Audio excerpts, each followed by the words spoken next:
Hi everyone. So welcome to this new video and a very happy new year to you all. This is the first video in the new year.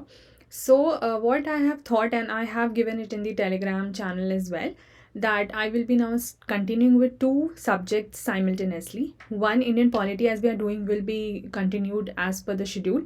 However, because I had already started the modern Indian history series earlier, but then took a break because I was planning to finish one subject first. But now that we have reached January and we do not have much time in hand, specifically for the people who are appearing in 2023, so I thought that I would do the two subjects simultaneously.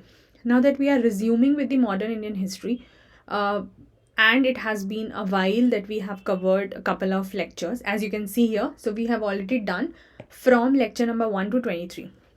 Now, the idea is that many of you might have forgotten the story by far, and therefore, this is going to be a very short video explaining you the things, and somebody who is a new to the channel would also be helped by it to understand that what we have done by far. So, there is a dedicated playlist if you check on the channel regarding the modern Indian history. So, just check that playlist and you will see lectures number 1 to 23. Now, here, what I'll do is you can consider this video to be a kind of a revision for the topics that we'll be covering in the couple of lectures now, and also a throwback on whatever we have done. So let's understand about the story by far. I have dedicated the topics along with a lecture number also, so that if you need to see the details of a particular topic, you would just go to that particular lecture number and watch that fully. You would not have to browse here and there. And I will now weave a story around the things that we have covered. ये अभी मैं आपको एक story के through समझाऊंगी so that things will be very very clear in your head along with the content list that you see here. ठीक है, तो जब हम रिज्यूम करेंगे after a couple of days, I will try to resume it by let's say 11-12 of January और maybe 13 of January. So next week से हम करेंगे. तो अभी आपके पास कुछ दिन का टाइम रहेगा to finish any backlog if you have. ठीक है, लेक्चर्स बहुत ज़्यादा नहीं हैं, या तो आप शुरू से इसको देख लीजिए if somebody is new, or if you need to selectively watch it as per any topic demand which you have not understood, वो भी आप कर सकते हैं. ठीक है, it's absolutely your choice. The first lecture that I've taken explains how do we cover, like how do I cover this subject here on this channel. So how do we cover, from what sources, and the entire एक जो strategy लोग बोलते हैं वो actually strategy तो नहीं होती है, but still one of the ways that you could use to complete the subject. ठीक है, तो वो एक छोटा सा वीडियो है, वो आप वहाँ पे देख सकते हैं. Now the story starts from lecture number 2. Please mind it includes the PYQs also, the prelims PYQs, and prelims PYQs हमने साथ में सॉल्व करे हैं, and I have attached the mains PYQs also along with the topic. तो वो आपको अपना solve करना है. ठीक है, सो इट्स काइंड ऑफ साथ में हमने वो चीज़ें भी करी हैं which I just explain you. Now, because we are doing the story of the modern Indian history, so it starts with towards the end of the medieval period, right? क्योंकि वहीं से ओवरलैप हो रही है चीज़ें, तो हमने थोड़ा सा बैकग्राउंड लेते हुए बात करा है about decline of the Mughal empire.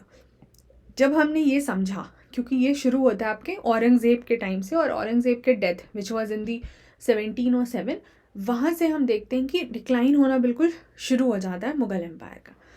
इसको हमने 2 पार्ट्स में कवर करा है. We have understood about the later Mughals. The later Mughals were those Mughals who succeeded Aurangzeb and continued. ठीक है, तो हम आगे देखेंगे जब हम 1857 तक पहुँचेंगे और फिर 1858 में पहुँचेंगे, हम बहादुर शाह ज़फ़र की बात करेंगे. वहाँ पे मुग़ल एम्पायर कम्प्लीटली ख़त्म हो जाता है, मतलब आप बोलोगे कि लेजिटिमेटली. ठीक है, लेकिन डिक्लाइन तो यहीं से शुरू हो चुका है, और एक मेजर कॉज था वीक सक्सेसर्स. सो लेटर मुगल्स के बारे में जो भी थोड़ी बहुत जानकारी हमें ज़रूरत है, only from the examination perspective, हमने सिर्फ उतना ही कवर करा. We are not going into any deeper of the subject, considering कि हम रिसर्च या कुछ कर रहे हैं. हम बिल्कुल नहीं कर रहे हैं. We are targeting an exam and we have just focused on that. So that is covered in lecture number 2. Lecture number 3 also deals with the decline of the Mughal Empire and talks about the causes of the decline. Internal external जितने causes हैं मैंने वहाँ पे explain करने की कोशिश करी है. ठीक है, मूविंग अहेड. अब जब मुग़ल एम्पायर का डिक्लाइन हो रहा था, क्योंकि इट टुक ईयर्स, फॉर ऐसा नहीं होता है डिक्लाइन की आज और कल में हो जाएगा, ओवरनाइट नहीं होती हैं चीज़ें, it takes years, right. Decline शुरू हो जाता है बट फाइनली एंड होते होते वक्त लगता है. तो वो जो पूरा डिक्लाइन का फेज था उसी के बीच में वी नोटिस दैट कुछ छोटे छोटे स्टेट्स जो हैं वो अपना अलग किंगडम, क्योंकि सेंट्रल अथॉरिटी अब बची नहीं थी, ठीक है, तो वो अपना अलग अलग ऑटोनोमस स्टेट, ऑटोनोमस मतलब अपने हिसाब से चलाने के लिए, अपने कंट्रोल का उन्होंने स्टेट्स कार्व करना शुरू कर दिया। इस पे मेंस में भी क्वेश्चन आया हुआ है, so please do check that lecture and you will understand कि मेंस में क्या क्वेश्चन है। अब ये जो स्टेट्स थे उनको हम 3 ब्रॉडर कैटेगरीज में बांटते हैं, successor states, new states and independent states. So each of them are dealt in lecture number 4, 5 and 6 respectively. अब वो कौन थे, क्या थे, कैसे थे, वो सब आप जब कहानी देखेंगे आपको वहाँ पे मिल जाएगा, ठीक है। अब now that we have understood कि ये सारी चीज़ें जो हैं वो कब चल रही थी 18th सेंचुरी में, as I told you that Aurangzeb died in 1707 which is the beginning of the 18th century, middle of the 18th century में ये हो रहा था, ठीक है। तो अब हम जब 18th सेंचुरी की बात कर रहे हैं, हमें ये भी समझना होगा कि उस वक्त तक का सोशियो इकोनॉमिक कंडीशंस कैसा था, तो उसको भी I have partially dealt in lecture number 6। क्यों ये जानना ज़रूरी है? बिकॉज अब जब हम यूरोपियंस की बात करेंगे हु केम टू इंडिया, क्योंकि आपको ब्रिटिश कॉलोनियल पावर पढ़ना है ना, तो उसके लिए हमें पहले वो यूरोपियंस पढ़ना पड़ेगा, और यूरोपियन समझने के लिए that how their policies impacted the society and economy, we would have to understand कि पहले कैसा सिचुएशन था, तभी तो कंपेयर कर पाएंगे। तो हमने वो भी समझा, ठीक है। यहाँ तक की story I hope is clear. आप अकॉर्डिंगली अपने लेक्चर्स नंबर देख लीजिए, जो आपको टॉपिक ज़रूरत है आप just revisit it again. Moving on, अब क्या हुआ, एक तरफ हमारा इंटरनल सब कुछ वीक चल रहा था, रीजनल स्टेट्स हमारे पास बहुत थे, ठीक है, काफ़ी सारे स्टेट्स हमने देखे, लेकिन there was not a single state which could replace the Mughal power as a central authority. जैसे मुगल एम्पायर इतने सालों तक चली, एक सेंट्रल अथॉरिटी थी, कोई और रीजनल स्टेट उस जगह को नहीं ले पाया। अब नहीं ले पाया तो उस वजह से, और इधर हमारे पास यूरोपियंस थे जो कि ट्रेड के पर्पज़ से इंडिया ईस्टर्न साइड मतलब तो एशिया और इधर इंडिया भी of course there was important thing, बहुत सारी कमोडिटीज से वो अट्रैक्ट हो रहे थे, तो ट्रेड के पर्पज़ से वो लोग आए यहाँ। बट जब वो ट्रेड के पर्पज़ से आए, उन्होंने देखा कि यहाँ तो इंटरनल सिस्टम बहुत वीक है, कोई सेंट्रल अथॉरिटी नहीं है, और ये छोटे छोटे रीजनल पावर्स हैं, सब अलग अलग अलग अलग जगह में, नदर्न, ईस्टर्न, वेस्टर्न, सदर्न, ठीक है, तो ये सब अलग चल रहा था। अब वो ट्रेड के लिए भी बहुत अट्रैक्ट हो रहे थे यहाँ, और उनको दिखा कि पॉलिटिकली भी चीज़ें बहुत ही वीक सिचुएशन में है। तो यहाँ से अब वो सारा कैसे हुआ, क्या हुआ, वही हम अभी प्रोसेस में समझेंगे। यहाँ से हमें समझ में आता है कि despite of having so many regional powers in country, still the outsiders could come and had a hold and then rule for 200 year, almost 200 years, ठीक है। तो हम सबसे पहले कहानी में समझेंगे background of the European arrival in India. ये ओवरलैप करता है मुगल टाइम से, तो ये आपको समझना है कि ऐसा नहीं है कि इसकी एक फिक्स क्रोनोलॉजी होती है, हम जो भी टॉपिक कर रहे हैं चीज़ें ओवरलैप्ड भी होती हैं, ठीक है ना। तो जब हम बैकग्राउंड समझेंगे तो ये क्यों आए, किस पर्पज़ से आए, किस ट्रेड रूट से आए, etcetera etcetera, and I have given all the prelims related pointers here, जो भी ज़रूरी है एग्जाम के लिए वो सब मैंने साथ में डिस्कस कर लिया। So that is done in lecture number 7। जब हमने यूरोपियन अराइवल के बैकग्राउंड को समझ लिया, तो we also need to understand कि इनका जो एडवेंट यानी अराइवल था वो किस सीक्वेंस में हुआ, और सारे पावर्स को हमें इंडिविजुअली पढ़ना है, Portuguese, Dutch, English, Danes and French, ठीक है। तो पोर्टुगीज़ के लिए एक अलग लेक्चर है और बाकियों के लिए एक अलग लेक्चर है, आप वहाँ देख लेंगे। अब जब हमने लेक्चर नंबर 2 to 9, क्योंकि 1 तो सिर्फ एक इंट्रोडक्शन था, I just told you 1 was just an introduction, so 2 से लेके 9 तक जो भी इम्पॉर्टेंट चीज़ें हैं वो मैंने PYQs में कवर कर लिए हैं। वो प्राइमरीली डील कर रहा है एडवेंट ऑफ यूरोपियंस के साथ ही, क्योंकि इधर से प्रीलिम्स में बहुत ज़्यादा ऐसा कुछ खास इंपॉर्टेंट नहीं है, इसमें मेंस के लिए इम्पॉर्टेंट है, तो the question is attach there. So primarily I have talked about this topic advent of Europeans, उससे related important PYQs different exams के, जो UPSC सिर्फ सिविल सर्विसेज नहीं, जो अदर एग्जाम्स भी कंडक्ट करती है, CDS, NDA वगैरह, वो सब हमने यहाँ पर देखा हुआ है, ठीक है। तो अब क्या है, लेक्चर नंबर 10 हम यहाँ से चेक कर रहे हैं। अब यहाँ से कहानी आगे कैसे बढ़ती है कि अब ये जो पावर्स थे एक एक करके आए तो, और फिर एलिमिनेट भी होते चले गए। एंड में बचा कौन, इंग्लिश पावर, जो ब्रिटिश हम जिसको बोलते हैं। तो उनकी सुप्रीमेसी कैसे राइज हुई इंडिया में। अब जब वो बचे अब वो आपस में उनका कैसे क्या हुआ वो सब मैंने डिस्कस कर लिया है, ठीक है, आप देख लीजिएगा। अब वो बचे तो सुप्रीमेसी उनकी कैसे राइज करती है वो समझना पड़ेगा।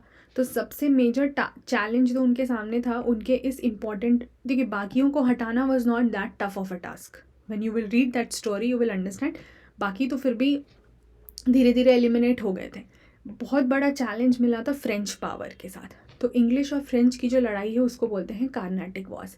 कार्नाटिक के रीजन में जो वॉर हुआ उसको बोलते हैं कार्नाटिक वॉर। तो कार्नाटिक वॉर्स के थ्रू ब्रिटिश ने सबसे पहले फ्रेंच को एलिमिनेट करा और अब बिल्कुल स्ट्रॉन्ग होल्ड बना लिया। तो वो हमने यहाँ कवर किया है। अब वो इंडिया के अलग अलग रीजन्स में अपना कब्जा करना शुरू कर दिया उन्होंने। शुरुआत करी उन्होंने बंगाल के साथ, और बंगाल में 2 मेजर लड़ाई हुई, battle of Plassey, battle of Buxar, ठीक है, वो मैंने यहाँ कवर कर दिया है।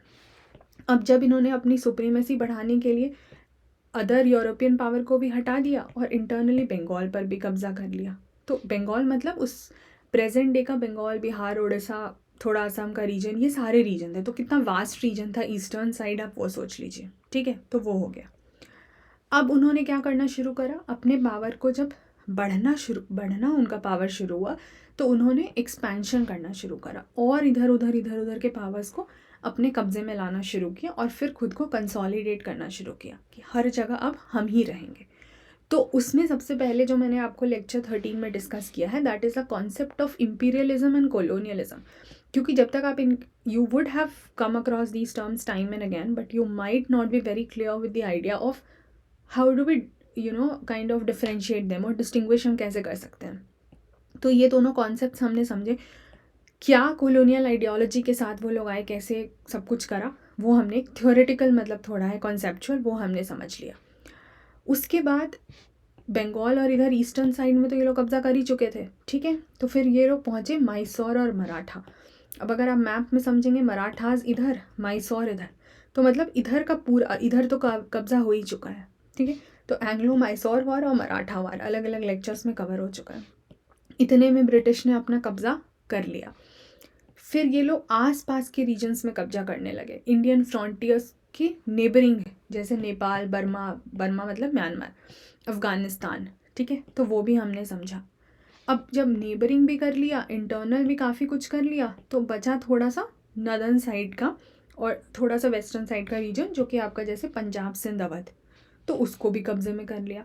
तो almost the whole of India and some of the neighbouring countries also were now under the control of the British. तो एक्सपेंशन, कंसोलिडेशन ऐसे हो गया, ठीक है। अब ब्रिटिश ने इतना कब्जा जो कर लिया, अब उसके बाद क्या होना शुरू हुआ, तो there were people holding that power, जो जिनके इशारे कहिए या फिर जिनकी पॉलिसीज़ के थ्रू काम हो रहा था। तो वो लोग कौन थे, गवर्नर जनरल्स थे। अब क्या है, मेंस प्रीलिम्स में तो इंपॉर्टेंट है ही, बट मेंस में भी पर्सनालिटी रिलेटेड क्वेश्चंस पूछे गए हैं। Again I have shown you while discussing those lectures, so you can just check that. अब चूँकि पर्सनालिटी रिलेटेड क्वेश्चंस पूछे गए हैं, that is a part of your syllabus also. So I have discuss the governor general separately, जितने governor generals का अभी तक की कहानी में रोल था, ठीक है। तो Warren Hastings, Lord Cornwallis lecture 18, Lord Wellesley, Lord Hastings 19, Lord Dalhousie 20, ठीक है। और फिर लेक्चर नंबर 11 to 20 के जो भी PYQs हैं प्रीलिम्स वाले, वो मैंने लेक्चर नंबर 21 में डिस्कस किए। सो लेक्चर 11 मीन्स यहाँ से, क्योंकि 10 तक तो एडवेंट ऑफ यूरोपियंस तक तो हमने यहाँ 10 में ही कर लिया था। Rise of British supremacy, Carnatic Wars, Plassey, Buxar, ये सारे वॉर्ड्स और ये गवर्नर जनरल, ये सबको मिला के जो भी PYQs था, that is discussed in lecture number 21। अब जब ये लोग आए तो दे हैड द पॉलिसीज़, जिनको हम ब्रिटिश पॉलिसीज़ बोलेंगे, तभी तो, क्योंकि लोग ही तो पॉलिसी बनाते हैं ना। जो गवर्नर जनरल, जो हेड है, जो ओन कर रहा है, वो ही पॉलिसी बना रहा है। तो अब उनकी पॉलिसीज़ जो थी इंडिया में, वो अलग अलग स्फीयर में कैसे काम कर रही थी, हमें वो समझना है। अब जैसे इसको for the sake of understanding let us divide it into several parts. For example, economic policies, administrative policies, political policies and the socio cultural, ठीक है। तो अब जैसे हमने जो करा है वो हमने यहाँ तक करा है, 23 तक करा है हमने, ठीक है। तो ये 21 तक यहाँ तक लेक्चर था। 22 is talking about the one of the aspect of the economic policy which is the land revenue settlement. आपने सुना होगा परमानेंट सेटलमेंट, महालवारी, रियोतवारी, तो वो सब यहाँ पे डिस्कस किया है। and what are the other economic policies they came up with and how did it impact. So impact of the economic policy, इस पर सीधा सीधा मेंस में क्वेश्चन है, ठीक है, इससे तो रहता ही है प्रीलिम्स मेंस दोनों में. तो इकोनॉमिक एंगल हमने कर लिया. अब हमें जो करना है वो फर्दर आगे की चीज़ें करनी है. Sequence I will decide, you do not go by this sequence only, I can decide accordingly. But जो ब्रिटिश पॉलिसीज़ के अंडर में आएगा, economic is done. Administrative will let's say cover things like army, police, civil services, judiciary, because they were the pillars of how the British was trying to अब consolidate तो उन्होंने कर लिया, territory consolidation तो कर लिया, सबको अपने अंदर कर लिया, कब्जे में कर लिया. लेकिन भाई अब उसके आगे वो रूल कैसे करेंगे, वो क्या पॉलिसी लेके आएंगे, चलाएंगे कैसे काम, ठीक है, जिसको हम बोलते हैं ना अपैरेटस ऑफ रूल. रूल का क्या अपैरेटस होगा, तो वो हमें administrative, as I said, army, judiciary, police, civil services etcetera, वो हम यहाँ समझेंगे. पॉलिटिकल में जो कॉन्स्टिट्यूशनल एक्ट्स आपने पढ़े होंगे, रेगुलेटिंग एक्ट 1773 से लेके आगे, पिट्स इंडिया एक्ट, फिर और जो भी एक्ट्स हैं, ठीक है, 1813 का चार्टर एक्ट, 33, 53 ऐसे करके एक्ट्स रहा, और फाइनली 1858 में फिर GOI एक्ट आया. तो वहाँ से कहानी बदल जाती है, बट एटलीस्ट उसके पहले के जो भी एक्ट्स हैं उनको स्टोरीज़ के साथ लिंक करके हम यहाँ देखेंगे एंड सोशियो कल्चरल पॉलिसीज़ थोड़ा समझेंगे. तो उसी से हमें सोशियो कल्चरल रिफॉर्म्स एंड जो रिफॉर्मर्स हैं वो भी समझने में मदद मिलेगी. ये सब समझ लेने के बाद it will be easier for us to move to the other topic, क्योंकि जब हम ये समझ लेंगे कि ब्रिटिश की पॉलिसीज़ थी कैसी हर स्फीयर में, यहाँ जैसे बहुत एक्सप्लॉयटेशन देखने को मिलेगा, ठीक है, यहाँ देखने को मिलेगा इंडियन रिप्रेजेंटेशन नहीं था, यहाँ भी आप बहुत कुछ सीखोगे कि आर्मी, जुडिशरी, सिविल सर्विस कैसे काम कर रही थी. तो ही तो समझ आएगा ना कि इंडियंस जो थे वो इतने परेशान क्यों थे, why were they so unhappy and so disturbed with the British rule. तभी तो हम देखेंगे कि people started to resist. So resistance हम देखेंगे, जिसमें हम प्री 1857 के छोटे छोटे जो रिवोल्ट रेजिस्टेंस था वो देखेंगे, फिर 1857 में रिवोल्ट हुआ वो देखेंगे, फिर पोस्ट 1857 आपको स्टोरी बिल्डअप हो रही है, समझ आ रहा है. And because of all of these things and happen, एक नेशनल कॉन्शियसनेस डेवलप हुई लोगों में. अभी तक सब रीजनल चल रहा था, नेशनल फीलिंग, देश वाली जो फीलिंग है वो कैसे आनी शुरू हुई, और फिर कांग्रेस बना 1885 में, एक pan India organisation, and then entire phase of national movement. तो वो समझने के लिए पहले ये सब बैकग्राउंड में छोटे छोटे चीज़ें हैं जो हमें ख़त्म करनी है. So now I continue with the British policies in India. As I said, economic is done, remaining are to be done. I hope now you've got the story, and as I said, the lecture numbers are indicated in front of all of these. So just go by the lectures.